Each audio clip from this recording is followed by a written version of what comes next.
Du coup, Manu, que penses-tu de la situation actuelle de la planète? Moi, j'ai cherché des Kleenex, hein. Non, je pense que le fait qu'il y ait eu quelques événements assez négatifs, comme on a pu voir ici aux États-Unis, avec l'élection de Trump, entre autres, et ben, je pense qu'au contraire, ça va déclencher plein d'initiatives. Ça va les accélérer. Des choses qui se seraient passées peut-être plus tard, qui auraient pris plus de temps, je pense que ça va les accélérer.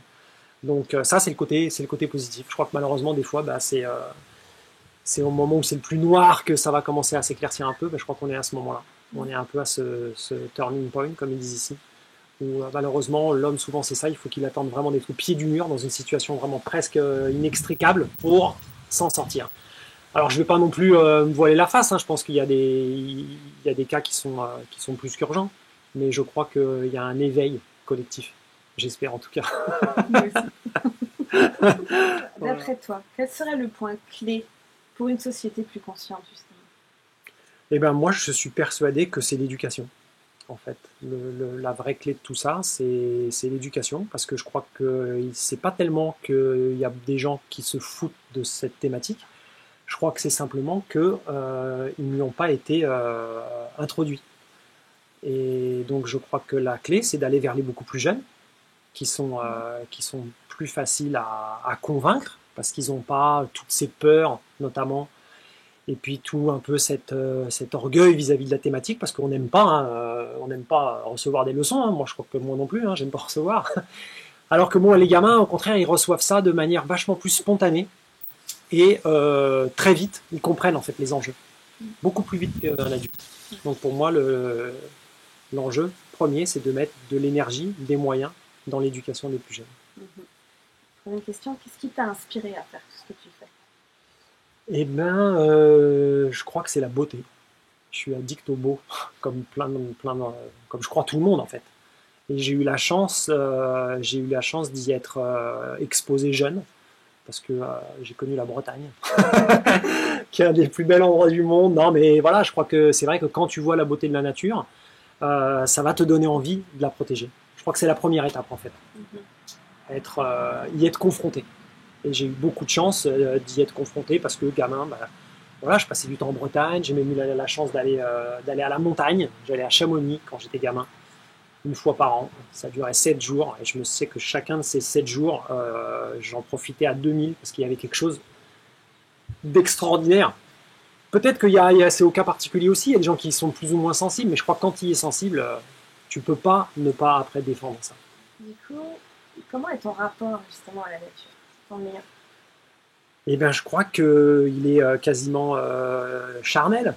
Je fais avec les enfants, on fait des hugs, des câlins, on embrasse les arbres, on fait des trucs comme ça avec les enfants, c'est assez rigolo. Non, mais la dernière fois, ça nous est arrivé au Chili, on est allé dans cette région qui s'appelle la région des Araucanias. C'est l'arbre emblématique du Chili. Il y en a certains qui sont vieux de 4000 ans. Pourtant, bon, j'ai déjà vu en France des arbres qui étaient vieux, mais pour la première fois, je sais pas, ça m'a frappé. Je me suis dit, mais putain, cet arbre, ça fait 4000 ans qu'il est là. Et d'un coup de tronçonneuse de, je sais pas, 1 minute, tu peux mettre fin à ça. Et ouais, tu vois, rien qu'en parler, ça me met des frissons parce que c'était un moment avec Lou, on était tous les deux là dans ce paysage de fou.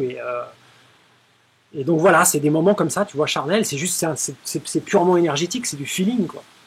Il y a un côté qui est cartésien, voilà, l'océan c'est 71% de la surface de la Terre. Ah tiens, c'est marrant, l'eau en nous c'est 71%. Comment ça se fait que ce soit exactement le même chiffre? J'ai toujours été convaincu qu'on n'était qu'un seul. Je suis pas croyant, mais je suis pas athée. Je suis agnostique, je crois qu'il y a Dieu en chacun d'entre nous, je crois qu'il y a Dieu dans cette feuille-là, que tu vois, dans cet oiseau de paradis. Donc voilà, je crois que il y a quelque chose de divin là-dedans, dont on fait partie, et que si ça meurt, on meurt aussi, c'est automatique. Donc voilà. Je sais même plus où était le départ de la question, mais je suis parti là-dessus. Mais ça résonne. Ouais, voilà, tu vois, moi je suis vraiment convaincu de ça, quoi. Ouais. Quel est ton rêve? Eh ben, mon rêve, je crois que c'est ici et maintenant. Voilà. Mon rêve, c'était le rêve que j'avais quand j'étais gamin, c'était d'être ici et maintenant. Donc, euh, donc voilà, le rêve, c'est vraiment fait pour que ça se vive. Et si tu as la chance de pouvoir. Mais il faut déjà pouvoir rêver, quoi. Il faut déjà se l'autoriser, tu vois. Et j'ai l'impression que malheureusement aujourd'hui, il y a pas mal de jeunes qui s'autorisent plus, tu vois, cette liberté de rêver. Donc, ouais, le rêve, c'est ici et maintenant. Merci. Voilà.